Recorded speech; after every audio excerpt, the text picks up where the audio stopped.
E agora estamos aqui com o Thiago, um amigo meu de muito tempo, e para falar um pouquinho sobre um outro tipo de horror, um horror que a gente já pontuou algumas vezes em outras lives, e que ultimamente está muito em voga por causa de séries como Lovecraft Country. A gente vai falar um pouquinho sobre horror cósmico, mas antes de tudo, Thiago, se apresenta, fala um pouco de você, da sua página, e vamos lá.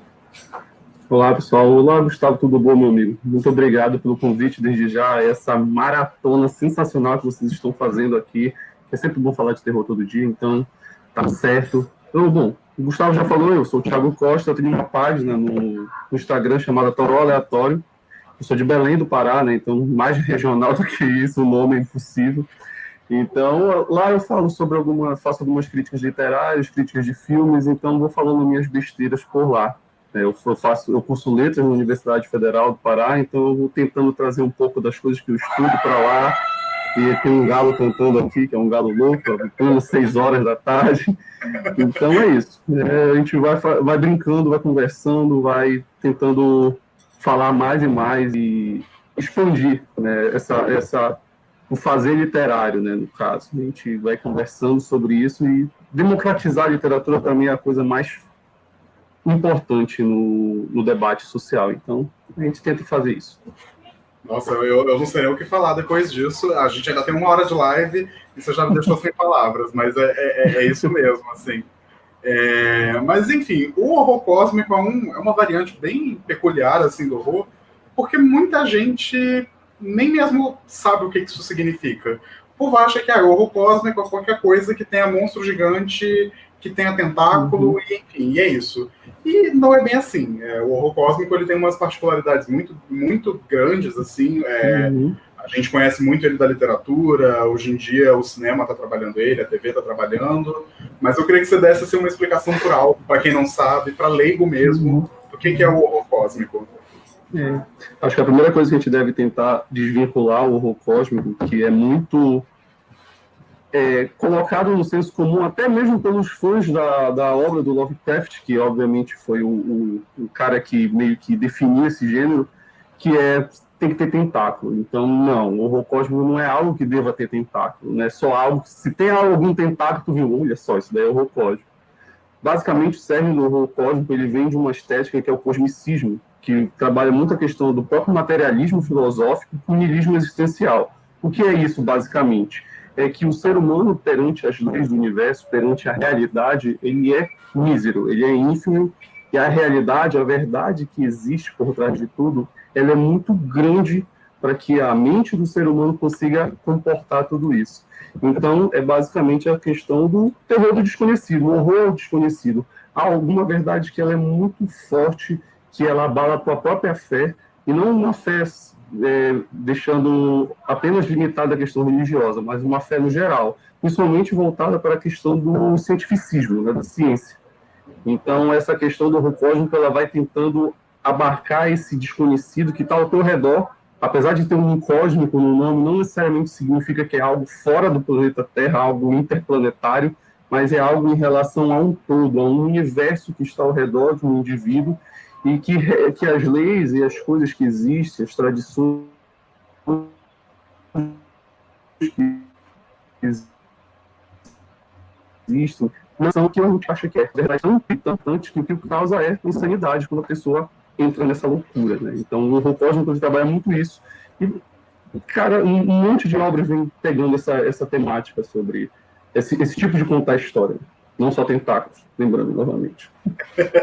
Não, a gente teve. É isso, nos últimos anos, assim, a gente teve uma grande amostra do que era horror cósmico na cultura pop de forma geral, porque ultimamente é engraçado, porque é um gênero que ao mesmo tempo que ele é muito bom você trabalhar o horror cósmico, porque ele é um medo do desconhecido, que é algo que todo mundo tem um pouco, sabe? Ao mesmo tempo que isso é muito ótimo, assim, de você trabalhar, é difícil, é muito difícil você fazer horror cósmico, porque às vezes você tem que falar de algo que a mente humana não consegue decifrar. Então, você conseguir visualizar isso é um baita de um problema, e eu acho que um filme que faz isso muito bem, e particularmente é um dos meus filmes favoritos dos últimos anos, assim, é o Aniquilação. E é curioso porque eu cheguei a ler os livros do Aniquilação, achei todos péssimos, mas eu gostei bastante do filme. Eu sei que você gosta desse filme também. Eu acho que é curioso isso, que eu acho que quando chamaram o diretor e o roteirista, eles falaram, não, mano, a gente não vai adaptar esse filme aí. Olha, tem essa obra do Lovecraft aqui, bora pegar ela e colocar no meio do filme aqui e dizer que é Aniquilação. Eles fazem uma reinvenção muito louca.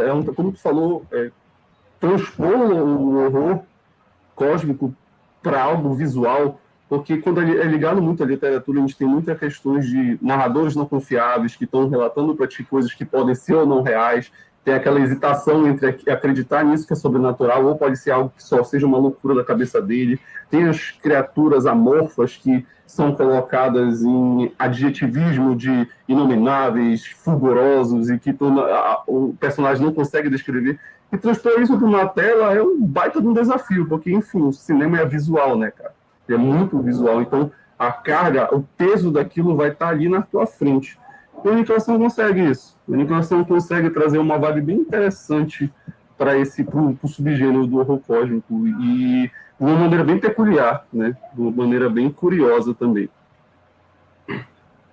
Dito isso, assim, qual outro filme você acha que ultimamente conseguiu trazer? Isso, obviamente, sem falar nas claras adaptações do Lovecraft, como O A Cor que Caiu do Espaço, a gente vai falar sobre isso depois. Mas, assim, eu queria a tua opinião sobre outros filmes que estão trazendo o horror cósmico muito bem, assim, atualmente.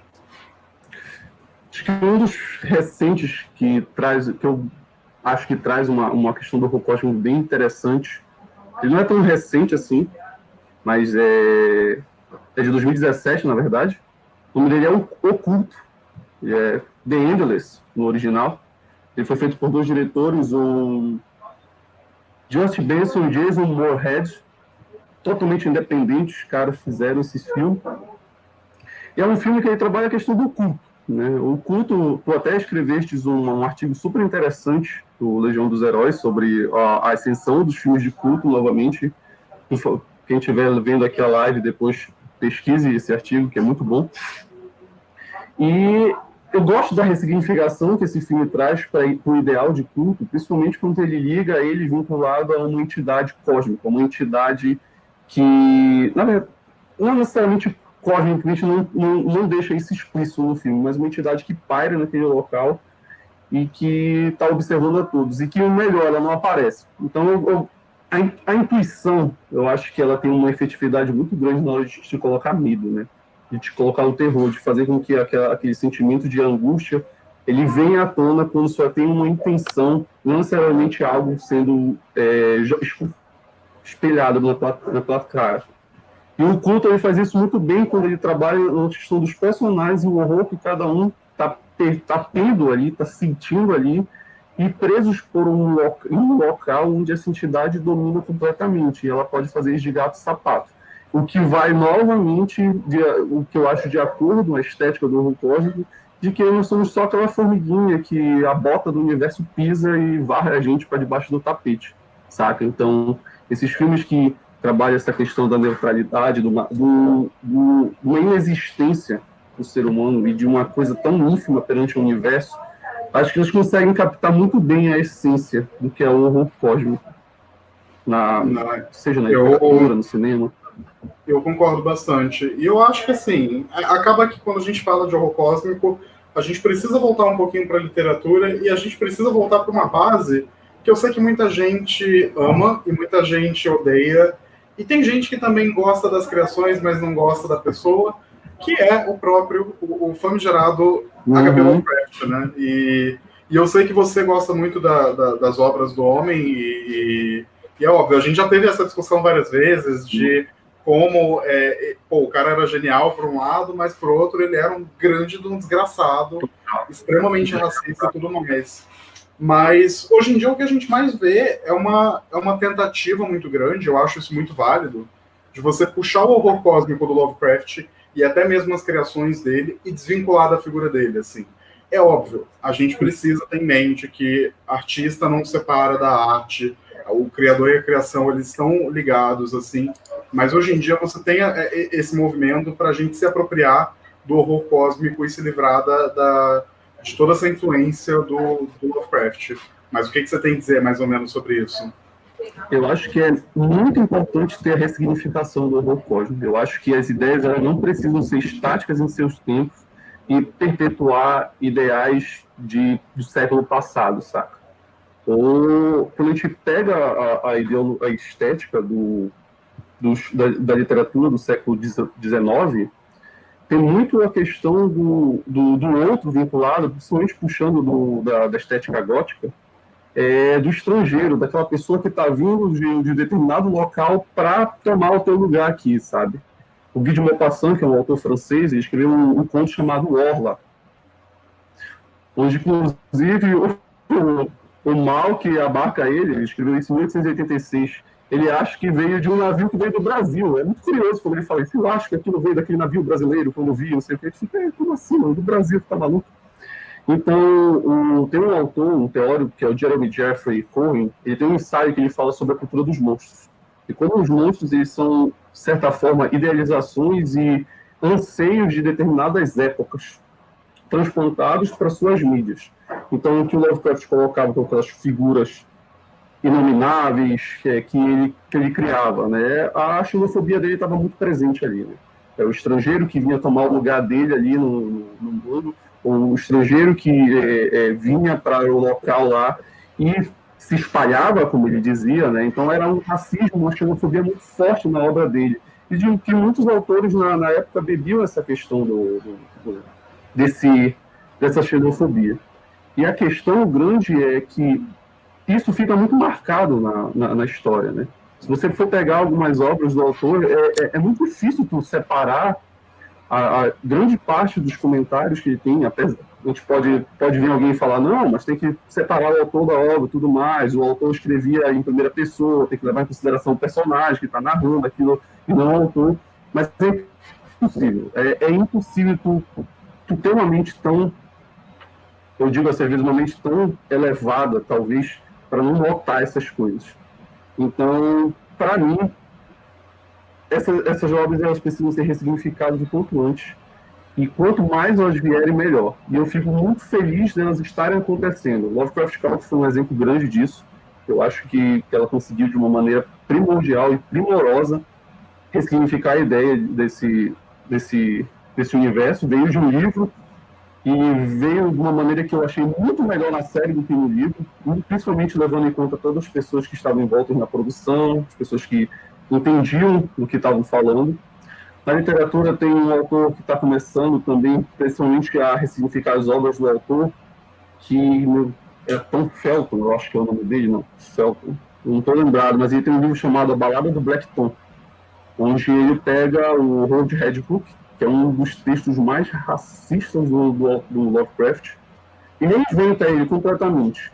Ele utiliza o narrador, um músico de jazz, ele coloca ele completa naquele ambiente e constrói uma história realmente significativa. É um autor negro que está escrevendo sobre personagens negros vivenciando um racismo na época dos anos 20, anos 30. Né? Então, para mim é isso. O horror cósmico ele tem que ser reinventado, tem que ser ressignificado sempre, sempre, sempre. Não parar. Se parar, a gente vai ficar só nessa estética racista que o autor sempre perpetuou nas obras dele. E isso, 2020, gente, a gente não pode continuar nisso. Não, o Boyd, inclusive, fala muito bem isso aqui. Ressignificar conceitos e significados é essencial para gêneros e subgêneros continuarem vivos.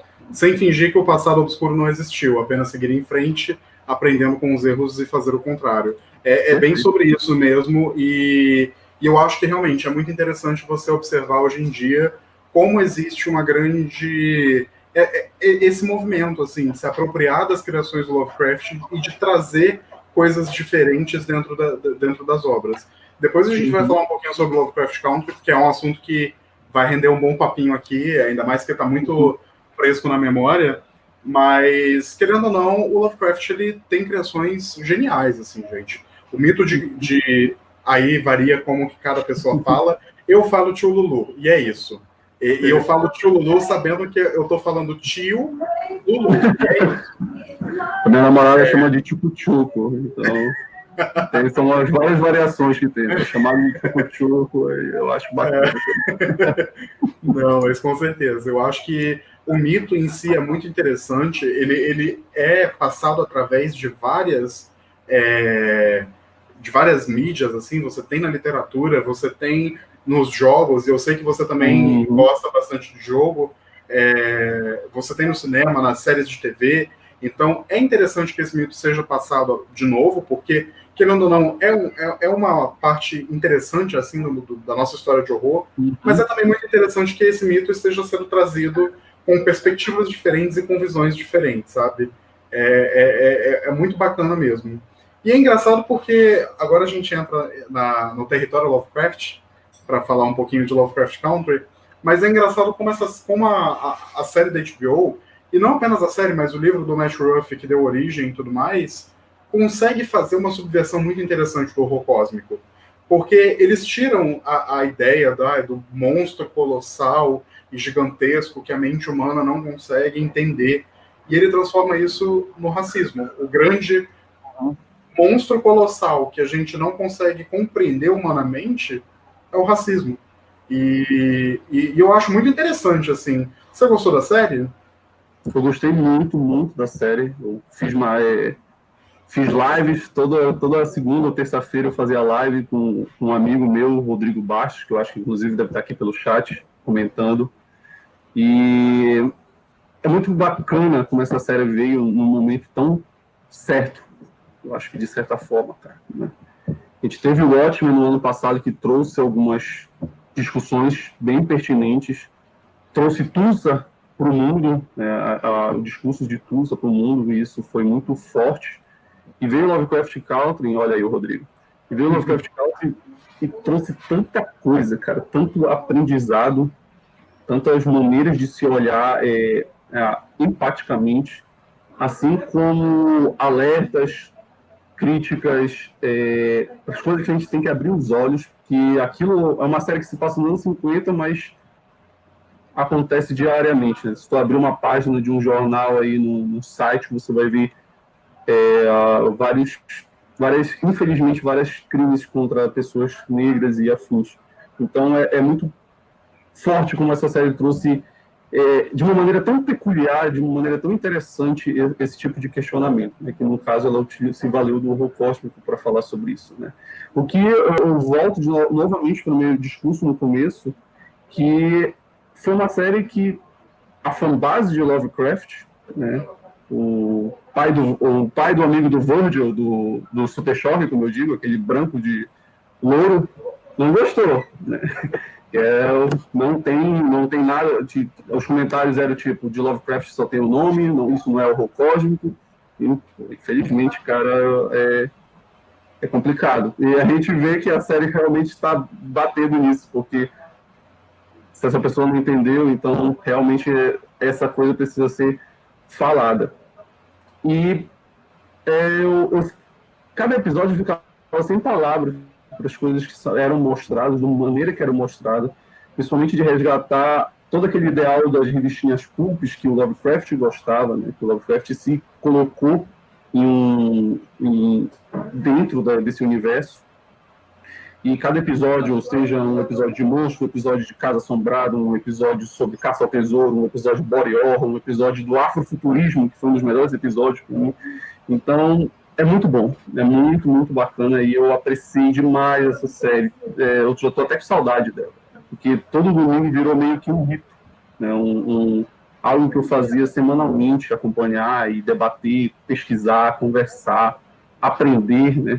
Tem tantos teóricos falando coisas sobre conceitos sobre negritude que valem muito a pena, né? Que eram levantados na série, músicas utilizadas na série, poemas utilizados na série, um quadro, um retrato, às vezes de um canto de uma cena, era de uma pessoa importante que não estava ali só apenas como cenografia, mas que era para compor o próprio diálogo que estava sendo feito na série. Então, é imprescindível o quanto essa série é fundamental para hoje, cara.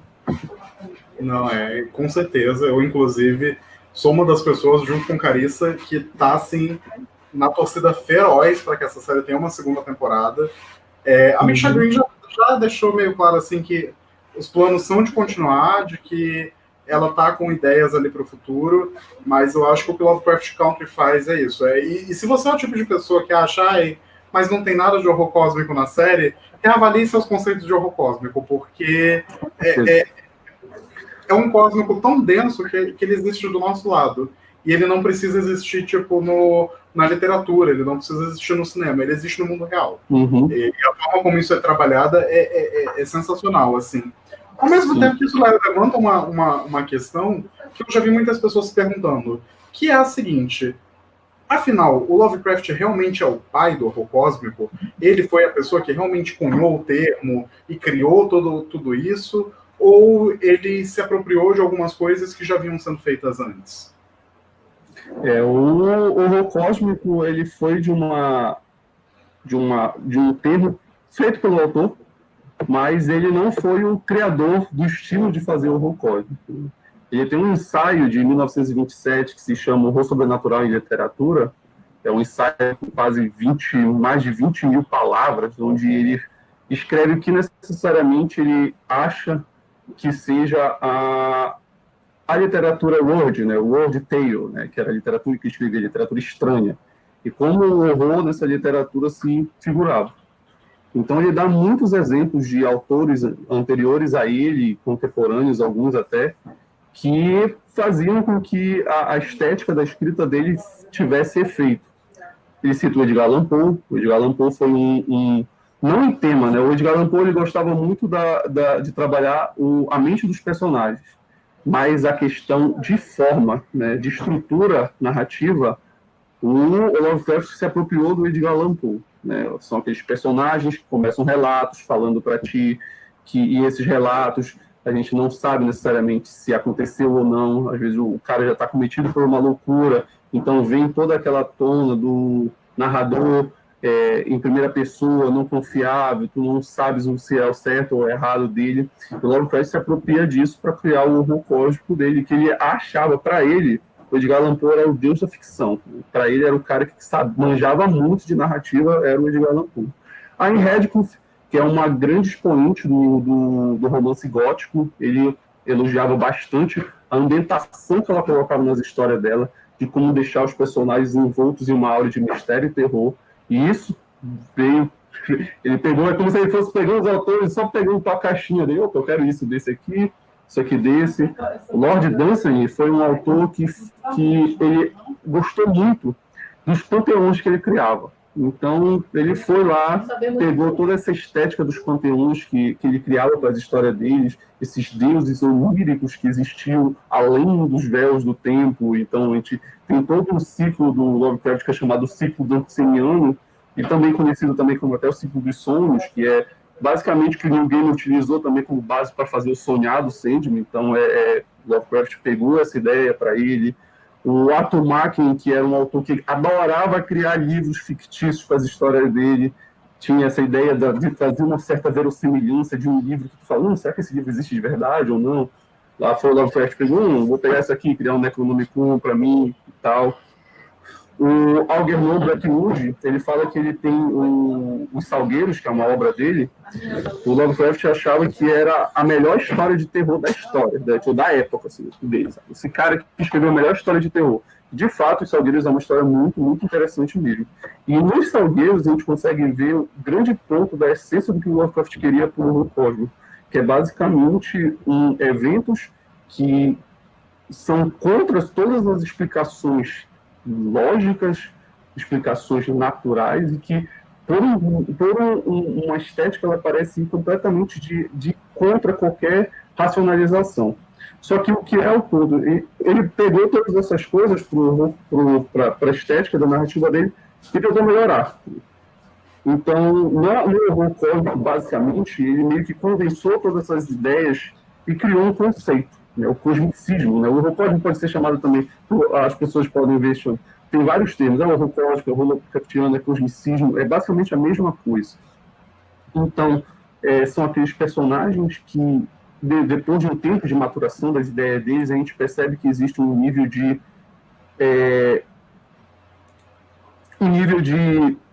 como é que eu posso dizer, de verossimilhança, né? É um certo realismo que ele traz para as obras dele, com relatos muito precisos, muito científicos sobre determinados pontos, que de fato parece às vezes que tu está lendo um relatório.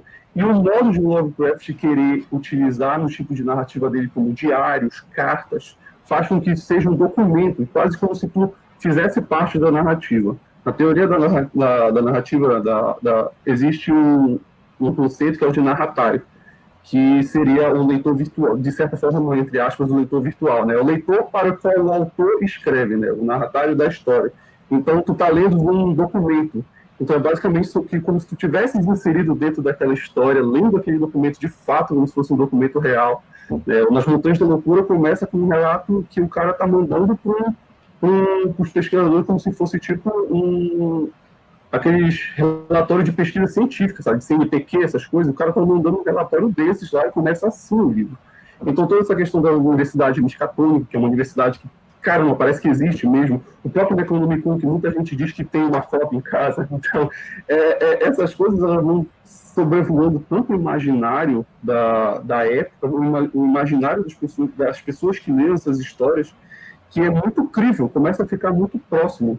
E se ele pegou, por exemplo, do Edgar Allan Poe, a questão do narrador não confiável, ele deu uma remodelação, porque os narradores do Lovecraft parecem ser um narrador não confiável, ao contrário.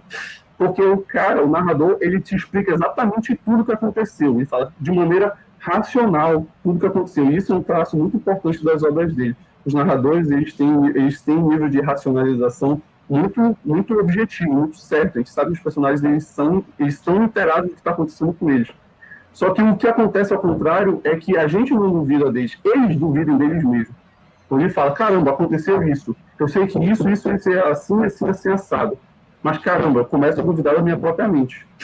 Né? Tem o personagem do A Sombra Vinda do Tempo, por exemplo, ele diz que ele sonhou com umas pedaços de pedra no deserto e que aquilo fazia com que a cabeça dele ficasse num sono muito pesado. Ele falou com o psiquiatra dele, o psiquiatra falou, não, isso daí deve ser coisa da tua cabeça, tudo, mas beleza. Aí um certo dia ele vê uma notícia dizendo que um grupo de arqueólogos encontrou um negócio no deserto da Austrália, e quando ele vai ver, são as placas do sonho dele. Então, o autor dá uma explicação racional para ti, que faz com que o personagem perca completamente essa questão.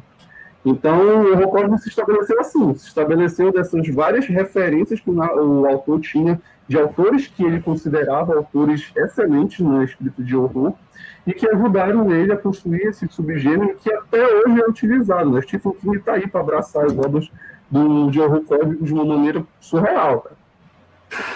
Não, é engraçado que você falou dessas referências, porque um nome que sempre vem na minha cabeça é o Robert Chambers, que, enfim, ele tem um trabalho muito vasto, assim, ele escreve desde de horror a romance, é uma coisa meio novelesca, e é bem interessante analisar, porque ele tem um livro de contos chamado O Rei de Amarelo, que também é um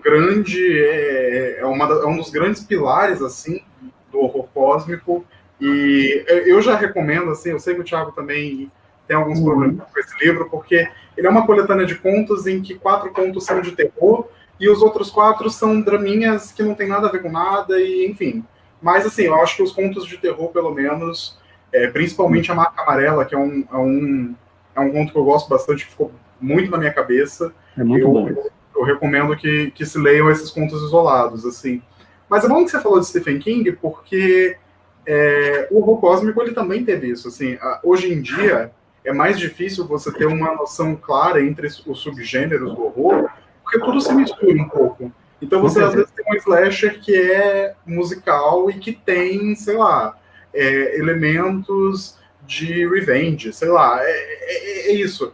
O horror cósmico, ele também, muita coisa dele foi tirada e incorporada a outros lugares, a outros espaços. O Stephen King é um excelente exemplo disso. Se você pega a obra do homem, It, a Coisa, é um livro que mergulha no horror cósmico, e a grande saga épica do Stephen King, que é A Torre Negra, ela é também extremamente mergulhada no horror cósmico.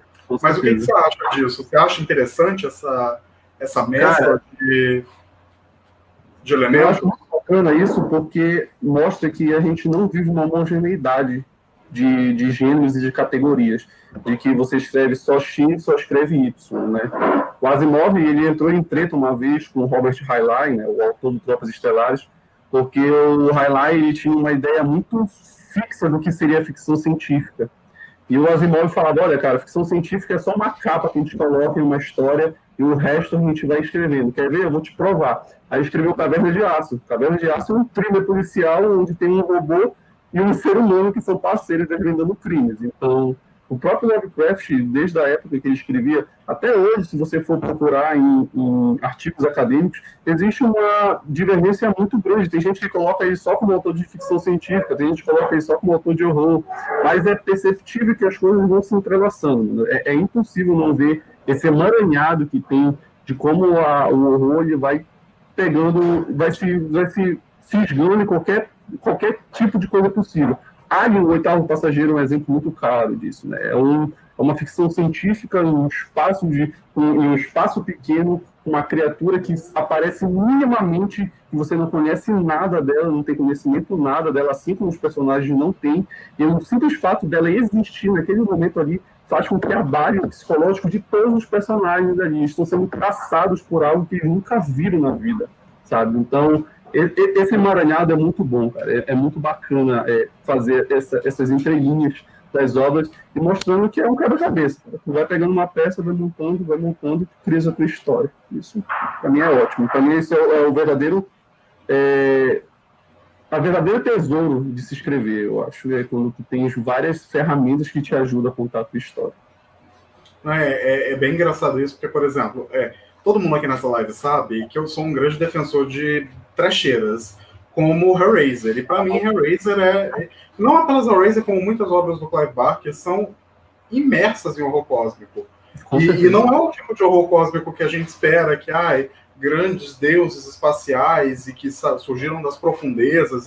Não, é o horror cósmico de você estar lidando com algo que é completamente desconhecido, que vem de algum lugar que você não conhece, que você não sabe, que você não consegue nem compreender humanamente o que é aquilo. E se a gente pega para analisar o cinema de forma geral, a gente tem horror cósmico há muito tempo. Quando a gente pega para analisar os filmes que eram lançados na década de 50, que eram grandes bagaceiras, assim, com efeitos especiais ruins, eu fico pensando, sei lá, numa bolha assassina da vida, e por aí vai, plano 9 do espaço sideral. Tudo isso tem muitos elementos de horror cósmico e de você conseguir lidar humanamente com uma coisa que a gente não conseguiria lidar enquanto sociedade, sabe? E com o passar dos anos a gente foi tendo mais. Alien é um excelente exemplo disso. Eu acho que hoje em dia as pessoas conhecem mais o horror cósmico por Alien do que pelo próprio Lovecraft, assim, pelo menos de ter o contato com essa obra. Um exemplo que eu gosto muito também, e que é uma outra de uma bagaceira, de um diretor que assim, é maravilhoso, para não dizer o contrário, é o Enigma do Horizonte, do Paul W.S. Anderson, o grande criador da franquia Resident Evil no cinema. Mas eu acho o Enigma do Horizonte um baita filme de terror cósmico, assim. Com certeza. E que consegue misturar muito bem esses elementos, porque ao mesmo tempo que ele é um horror cósmico, lidando com dimensões e com criaturas que estão além do nosso conhecimento, a gente também tem a ideia de... É uma casa assombrada, só que essa casa assombrada é uma estação espacial. Isso para mim é incrível, mas tem um outro diretor que já lidou bastante com o horror cósmico nas obras dele, e que eu também sei que você gosta bastante, que é o grande João Carpinteiro. Esse nosso querido João Carpinteiro. Eu queria que você falasse um pouquinho mais sobre, porque eu sei que você é muito fã da obra do Carpenter. O Carpenter, ele é um cara que, quando tem alguma coisa vinculada ao Lovecraft, algum documentário, sempre chamam ele para dar um papo. Porque ele é um cara que, inclusive, para mim, é o que tem um filme que, se eu for fazer uma lista de top 10 de filmes de horror Lovecraftiano, ele vai estar em primeiro lugar, que é o A Beira da Loucura, de 94. Eu acho que esse filme ele é a essência do que é isso. E ele pega para as obras dele, quando ele vai trabalhar essas questões, de horror cósmico. Inclusive, O Enigma de Outro Mundo é baseado numa novela que foi escrita pouco depois de algumas obras do Lovecraft, e que o autor dessa novela, inclusive, se influenciou pelo autor, pelo Lovecraft. E é muito bacana como ele consegue colocar essa questão do inominável através de algo muito físico, né? De algo muito palpável. Apesar de que aquilo realmente a gente fica pensando, caramba, como é que tu vai transformar para a tela algo que não tem forma? Né? Eu acho que às vezes isso dá um bug na cabeça da gente, principalmente quando a gente está lendo. E o Enigma de Outro Mundo, que é o primeiro da trilogia lá que ele escreveu sobre, que ele queria, que é a trilogia do Apocalipse, que é o Enigma do Outro Mundo, o Príncipe das Trevas e a Beira da Loucura, que não tem uma conexão entre si na história, mas que ele vende dessa forma como uma trilogia. É basicamente uma criatura que vem do espaço, cai num local inóspito, eu acho que é no Ártico, se eu não estou enganado no filme, e que um grupo de cientistas são acometidos por essa coisa lá e acontece no Among Us, né? Lá, o joguinho do Among Us acontece lá nessa base de pesquisa.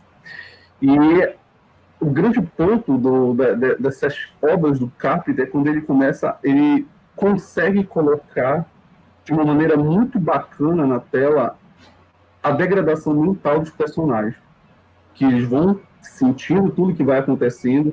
Então existe a desconfiança, existe a loucura, existe um instinto de sobrevivência máximo para que a pessoa consiga sair daquele local. A Beira da Loucura fala sobre um investigador que depois descobre que a vida dele é um livro. Então, o cara fica completamente louco no final. Então, eu acho muito bacana. E é um diretor que eu gosto muito, que sempre eu estou revisitando os filmes dele, porque eu acho ele muito inventivo, principalmente na questão dos efeitos práticos, no modo de contar a história, no storytelling dele eu acho muito bacana. Os personagens dele eu acho muito curiosos, muito palpáveis, e como às vezes eu gosto de falar, eu acho que o terror ele é um exercício de empatia. A partir do momento que tu consegue te colocar no lugar do personagem, imaginar e pensar tudo que ele está sentindo, eu acho que tu consegue ter uma certa efetividade do que está acontecendo. E quando isso acontece, eu acho que a obra alcançou um nível máximo de te passar um sentimento, sabe? Um sentimento de desolação, de medo, de angústia, de melancolia, de depressão e afins. Essas coisas que fazem com que a gente seja sádico, né? Porque por que a gente consome algo que dá medo, né? Algo que é até surreal para a mente humana isso. Então, eu gosto dessas questões. Não, com certeza. Eu acho as obras do Carpenter, gente, elas são realmente muito interessantes. E toda essa trilogia que o Thiago falou, a trilogia apocalíptica dele, vocês podem ver esses filmes sem medo. Assim, se vocês querem entender o princípio do horror cósmico. O segundo filme, ele é um filme que eu fico muito triste, porque eu acho ele muito subestimado, mas é porque os outros dois são tão bons que as pessoas acabam, às vezes, esquecendo um pouco, mas ele trata uma questão relacionada a demônios, Sim, dentro dessa lógica do horror cósmico. E para mim isso é fantástico, assim. Mas você acha que hoje em dia algum diretor consegue trazer essa ideia de horror cósmico tão bem quanto o Carpenter trazia nos filmes? cara, eu acho que o diretor que está conseguindo fazer isso muito bem é o Robert Eggers, o Arrow, né? É o Steve Amell do diretor. Eu acho ele idêntico, mano. É engraçado isso. Mas o Robert Eggers, eu acho que ele é um cara que está começando aí, né? Eu acho que muita gente já viu os filmes dele, A Bruxa, O Farol são os mais... são as duas obras dele como diretor aí.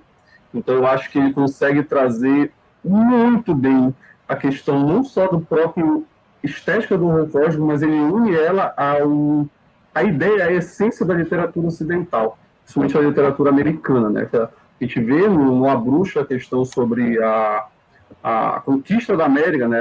Aquela coisa da repovoação da América, daquele sentido, e todo o imaginário sobre intolerância religiosa e coisas afins, e o choque entre tradição e ciência, em religião e fé.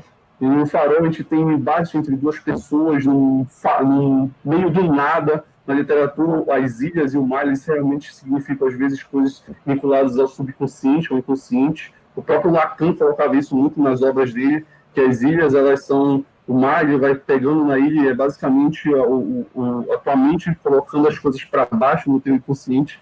Então, eu acho que é um autor que está reinventando muito essa questão, um diretor que está reinventando muito a questão do horror cósmico, e que eu acho que ainda tem muita coisa para mostrar para a gente.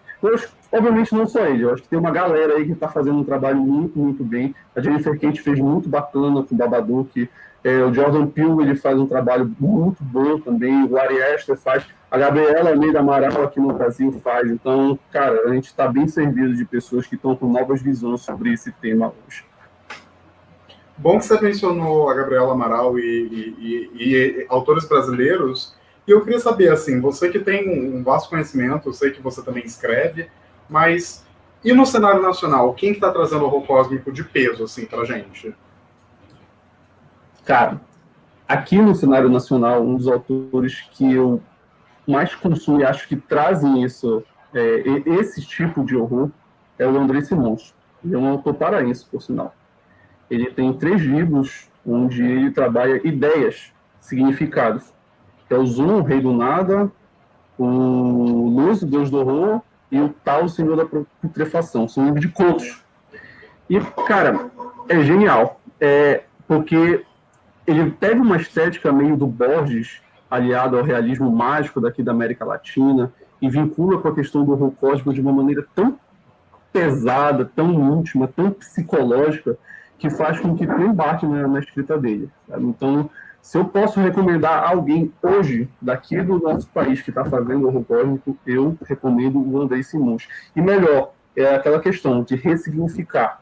Ele pega todos os tropos que existem no gênero e coloca para outros níveis completamente diferentes, níveis de pontos regionais até pontos universais. Então eu acho isso muito curioso para quando você quer que a sua obra seja efetiva na hora de contar mensagem.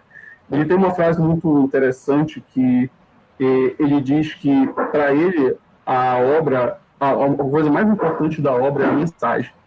Então, o caminho que faz, ele é bom, ele é ok. Mas a mensagem que tu quer passar no final, ela tem um peso muito maior. Eu concordo muito com isso, porque às vezes a gente gosta de filme que dá uns tropeços e tudo mais, mas quando tu pega aquela mensagem, tu fica, caramba, esse filme é bem legal. Eu gosto dele pela mensagem do filme, eu gosto dele pelo que ele me mostrou. Ok, a caminhada deve ter sido mais ou menos, mas a mensagem no final eu acho que equivale. Então, é a recomendação que eu tenho de autor aqui. Outro autor brasileiro, e esse eu realmente não sei de onde que ele é, eu creio que ele seja do Centro-Oeste, é o Felipe Castilho. Ele soltou um livro há uns anos atrás chamado Serpentário. Uhum. E esse é um livro bem interessante, assim, porque ele faz isso de ressignificar o horror do Lovecraft, mas com uma pegada muito nacional, assim, com uma ideia muito brasileira. E eu gosto muito disso também, de gente que carrega a veia da brasilidade, assim, na escrita, na arte, enfim. Inclusive aqui, meu país norte produz coisa boa demais. É exatamente isso. Gente, eu morei 10 anos em Manaus, então eu sinto muita saudade, assim. Eu sou uma cigana viajando pelo país e é isso. É a própria Carmen São Diego. Nossa, eu a própria. Mas voltando, Serpentário é uma grande obra, assim, eu acho que quem ainda não leu tem isso, eu não gosto de falar muito sobre livros e tudo mais, porque eu acho que as pessoas elas precisam ir sem saber de nada, assim. Mas vão na fé, porque Serpentário é um livro muito bom. Mas, em termos de cinema, ultimamente a gente tem tido essa grande ascensão, assim, e ao mesmo tempo que a gente tem filmes muito bons, a gente tem filmes muito bagaceira. E é disso que eu queria falar. Um filme bagaceira que, assim, eu sei que esse filme está sendo considerado um grande cult, mas eu vi esse filme no cinema esse ano e para mim foi uma experiência bem tensa. Foi Ameaça Profunda da Kristen Stewart. E eu queria saber o que você acha. Esse filme é engraçado, velho. Eu acho que é isso que eu tenho para falar dele. É um filme engraçado. Porque ele carrega todos os clichês de criaturas que atormentam algum grupo de pessoas, né? Então, é basicamente o fundo do mar, que tem os tubarões inteligentes lá, os tubarões loucos, com um monte de ser abissal, e o diretor colocou o Cthulhu lá no final para dizer, olha, o Cthulhu isso daí, eu estou fazendo uma referência a Lovecraft. Sabe, é tipo isso, o cara faz um filme bem bagaceira mesmo, aí coloca uma referência ao Lovecraft, o pessoal pira, mano. Caraca, mano, tem Cthulhu nesse filme. Como é, tipo... Não tô nem aí se tem ele, mano. É isso que eu fico extremamente revoltado, porque eu passei tipo 6 meses não, mas vamos lá, uns 3 meses, lendo gente falando mal de Lovecraft Country, e essa série não tem nada de Lovecraft, essa série é muito bagaceira. Mas aí vem um filme como esse, e as pessoas batem palma, aplaudem, tipo, eu entendo, existe a subjetividade, cada um acha que com certeza. Para você pode ter sido um filme incrível, para mim obviamente não foi, mas gente, pelo amor de Deus, você dizer que aquilo ali é maravilhoso e você tirar completamente algo... E eu vou ser bem sincero, eu nem acho que Ameaça Profunda seja tão horror cósmico assim. Eu acho que ele é um grande filme de monstro gigante, como um Godzilla, por exemplo. E olha lá, porque eu acho que Godzilla é um monstro que gera um debate. Você considera Godzilla horror cósmico? Isso é uma questão muito complicada mesmo. Agora eu fiquei pensando aqui. Eu acho que não, porque eu tenho uma explicação para eles, de certa forma, né? Existe uma... A gente sabe que o Godzilla nasceu, né? Obviamente, pegando as várias versões que tem ele, mas eu vou pegar bem a clássica mesmo. Ele nasceu daquela coisa das bombas nucleares, dos testes nucleares que tiveram no Pacífico e criou aquela criatura, né? Então, são criaturas que... Tem até institutos que estudam eles, e conseguem remeter que eles são criaturas que vieram que são criaturas que existem na Terra desde muito tempo atrás e tal. E que, necessariamente, eu acho que a grande questão dos filmes do Godzilla é mais a ação. Tu não sente medo, necessariamente. Não tem algo que te fala, caramba, se eu tivesse aí, tipo o Cloverfield, por exemplo, sabe?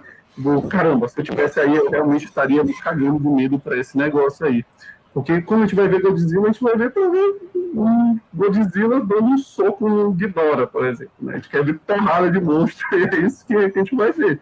Então, para mim, não chega a ter aspectos. Pode ter uma coisa ou outra. O Ghidorah, por exemplo, ele não é da Terra, ele vem do espaço, ele é um ser alienígena, mas eu acho que são coisas tão mínimas que não conseguem aportar todo o todo. Eu entendo o seu lado, mas dito isso, tem um filme que, apesar dele ser sobre mais ação e você querer ver monstro apanhando, eu acho que ele já mergulha mais no horror cósmico, que é o Círculo de Fogo do Guillermo del Toro. Eu acho que desses filmes de kaiju e tudo mais, E falando assim, cinema americano, eu acho que é o melhor filme do Godzilla, mesmo não tendo Godzilla, não tendo nada a ver com Godzilla. Eu sou um grande...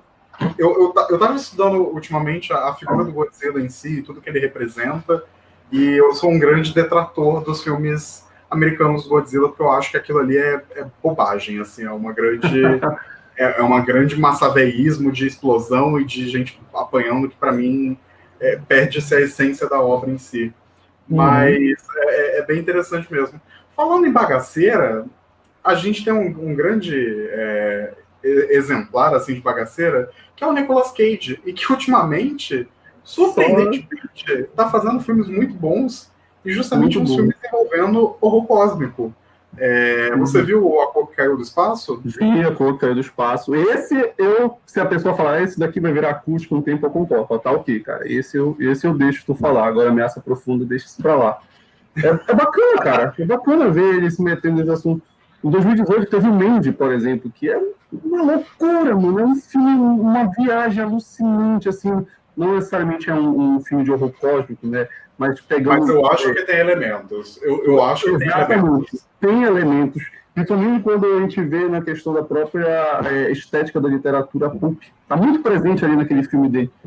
E, cara, é surreal. É gratificante ver que quando o Nicolas Cage quer mostrar que ele é doido mesmo, ele consegue surpreender nos filmes dele. Eu acho que ele tem que ser assim. Pra mim é tipo o Mark Wahlberg, sabe? O Mark Wahlberg tem que fazer só filme de comédia pra mim. Quando ele se mete num filme de drama, eu não consigo, mano. Eu não consigo compreender ele. É o Nicolas Cage, ele tem que fazer um filme que ele é louco, que ele dá aqueles gritos, que ele dá aquelas caras loucas dele.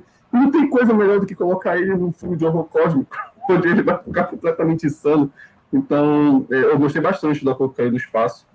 Eu acho que ela é uma adaptação bem interessante da obra. É muito difícil de adaptar esse conto, né? Porque, enfim, é uma cor que não existe para as cores que a gente sabe hoje. Então, como é que tu vai adaptar uma cor? Só se tu fizesse um filme em preto e branco, talvez. É isso. O engraçado é que eu vou até puxar esse parêntese aqui. Existe um filme alemão baseado em A Cor que Caiu do Espaço, que ele é em preto e branco. E eu tava tipo, nossa, mas que filme incrível. Vai ser a melhor versão desse conto. E aí, quando chega a cor, é uma cor roxa. E tipo, é um neon, assim. E isso eu fico, gente, mas o que tem de tão assustador no roxo neon filtro de Instagram? É curioso, né?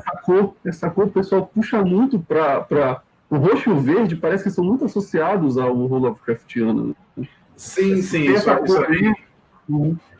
Eu acho que é porque remete a alguma coisa envolvendo polvo, talvez, enfim. É bem interessante. Mas, assim, falando de adaptações diretas do Lovecraft, quais outras recomendações assim você teria, além do A Cor que Caiu do Espaço? Tem aquele filme que fizeram do Chamado de Cthulhu, acho que é de 2005, né, o que fizeram quase como um documentário. Eu acho que é uma adaptação muito, muito boa, porque ele pega até como se fosse um filme antigo, né, um filme mudo, vai passando aquelas telas com as falas, assim, e até a própria questão dos atores que estão lá, não sejam atores experientes, traz um certo quê de amadorismo. Eu acho isso muito interessante no filme. E eu não sei se tem disponível por aí, assim, talvez em meios ilegais, o FBI não esteja me ouvindo falar isso aqui agora, mas talvez você consiga. Mas eu acho que é um filme bacana de se ver, o Chamado de Cthulhu, ele é de 2005, ele foi feito pela Lovecraft Society, então eu acho que ele adapta o conto, né? Então ele é uma adaptação bem fiel, quase, parece que eles só pegaram o conto, foram marcando lá que a gente tinha que gravar e gravaram. E eu acho que ele é bem bacana, bem interessante. Eu vi alguns outros que necessariamente é curioso, algumas adaptações das obras do Lovecraft, como, por exemplo, o filme do Dagon, que na verdade não tem nada do conto do Dagon no filme. Ele é baseado em outro conto, né? É baseado em outro conto. Tem um filme que se chama Cthulhu. Não tem nada do Cthulhu no filme, sabe? Do conto original. E tu fica, por que os caras estão fazendo isso? Não sei qual é o papo. Mas tem o Reanimator, por exemplo. O Reanimator é aquela trecheira violenta lá, que é baseado no conto do Lovecraft, e tem a essência lá do personagem, do cientista maluco que quer criar um líquido, uma poção, um elixir que dê a vida eterna, né, dê imortalidade. E criou aquela bagaceira lá, que é o Reanimator. Dito isso, eu acho que um grande exemplo, assim, para quem quer conhecer um pouco mais de adaptações desse horror cósmico clássico do Lovecraft, e a maior parte dessas adaptações são ótimas porque elas realmente tiram completamente o teor de racismo dos livros, mas o Stuart Gordon, que é o diretor do Reanimator e do Dagon, ele é um cara que sempre foi muito influenciado por Lovecraft. Inclusive, ele dirigiu episódios daquela série Masters of Horror, que cada episódio era dirigido por um grande mestre do horror. E o Stuart Gordon, ele adapta outro conto, que, se eu não me engano, é o Dreams in the Witch House. Eu não tenho certeza, não estou dando assim como certo, mas vejam os filmes do Stuart Gordon. Ele faleceu esse ano, mas é um cara que deixou um legado impressionante e é um dos diretores também que mais soube trazer o horror cósmico para o cinema, junto com, por exemplo, o John Carpenter. Mas, pessoal, é isso. Tá chegando ao fim dessa live. Daqui a pouquinho a Carissa vai voltar. Mas, Thiago, eu queria realmente agradecer muito a sua presença aqui. Agradecer muito que você aceitou o convite e tudo mais. E queria que você falasse um pouquinho mais. Fala mais da sua página. Fala do seu trabalho, porque eu sei que você é escritor e eu sei que você já tem coisa publicada. Então, né, pode fazer seu jabá aqui. Bom, agradecer novamente o convite, né, cara? Eu fico muito feliz de ser convidado para falar de um assunto que eu gosto muito, que é o horror cósmico, é algo que eu gosto de consumir, algo que eu gosto de escrever, então a gente se conhece há tanto tempo, então eu fiquei muito feliz pelo convite, cara, e parabéns pela essa iniciativa e todas as conversas que tu e a Carissa estão fazendo aqui no canal, são lives muito, muito bacanas, com assuntos diversos, então, pô, isso é muito bacana. E eu recentemente comecei a publicar algumas coisinhas minhas que eu escrevo, né, algumas besteiras que eu escrevo aí. E eu comecei em julho, mais ou menos julho. Eu tenho uma página no Instagram, como eu comentei, né, o Toró Aleatório, e eu fiz uma newsletter, né. Eu não quis colocar minhas obras na Amazon, porque o meu objetivo é só que eu quero que as pessoas leiam. Eu não quero receber um retorno financeiro em troca. Então, eu escrevo os contos e disponibilizo nessa newsletter. Ou seja, a pessoa acessa o link da newsletter, coloca o e-mail dela e todo mês ela vai receber um conto que eu escrevo. E esse conto vai variar, mano. Como é algo que eu pego como até um próprio exercício de escrita, então tem contos de terror, tem contos de distopia, tem contos de fantasia, tem drama, tem uma carta de um soldado na Segunda Guerra Mundial, talvez vá ter um romance de banca aí que eu vou colocar, tipo, então é tanta coisa que eu vou testando e vou colocando para ver se as pessoas... eu gosto da interação que as pessoas têm com isso, né? Eu gosto de ver que escrever algo, eu acho que toda pessoa que cria, ela gosta de conversar com alguém que consumiu o seu trabalho e ver o que é que ela fala, né? Eu acho que isso é muito importante para a gente conseguir fazer a arte, cara, e fazer essa arte de resistência também, porque a gente está em tempos tão difíceis que a gente precisa usar de todos os meios possíveis para abrir os olhos das pessoas, né? Porque, infelizmente, tem muita gente que ainda está com entolhos cobrindo os olhos, e a gente precisa utilizar de qualquer meio que a gente possa, e eu utilizo da literatura para tentar passar essas coisas. A Regina é minha namorada, que ela aparece desse mês, foi do horror cósmico. Eu fiz um conto de horror cósmico mesmo esse mês, que foi o do Rogai por Nós. Eu pego um pouco da lenda da Cobra Grande aqui no Pará e dou uma misturadinha nisso. Então, para quem se interessou, é só acessar o Instagram, né, o Toró Aleatório, e ir lá no link da minha bio, e tem lá o link direto para a newsletter, que assim que você se inscrever nela, você já vai receber direto no seu e-mail todos os contos que eu já escrevi, que foram no total 8 até agora. Então, aí todo mês você vai receber um bonitinho lá para você ler, e obviamente eu gosto de receber comentários de volta, nem que seja me dando tapa ou elogiando. Eu gosto de receber qualquer tipo de comentário.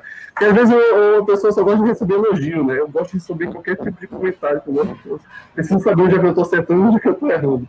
Então, é isso. Gente, é isso. Vocês vão lá no Toró Aleatório, vão conferir o trabalho do Thiago, porque é de confiança, é um amigo próximo, mas que eu sei que tudo que ele faz é fantástico. Thiago, mais uma vez, muito obrigado. E a gente, eventualmente, sei lá, vamos fazer uma outra live para falar de horror cósmico, a gente chama de novo. Opa, selou, tranquilo. Pode chamar que a gente está aqui. Até mais, gente. Fiquem bem, uma boa noite e uma boa programação, um bom resto de programação para vocês. Muito obrigado, viu? Tchau, tchau. Tchau, tchau.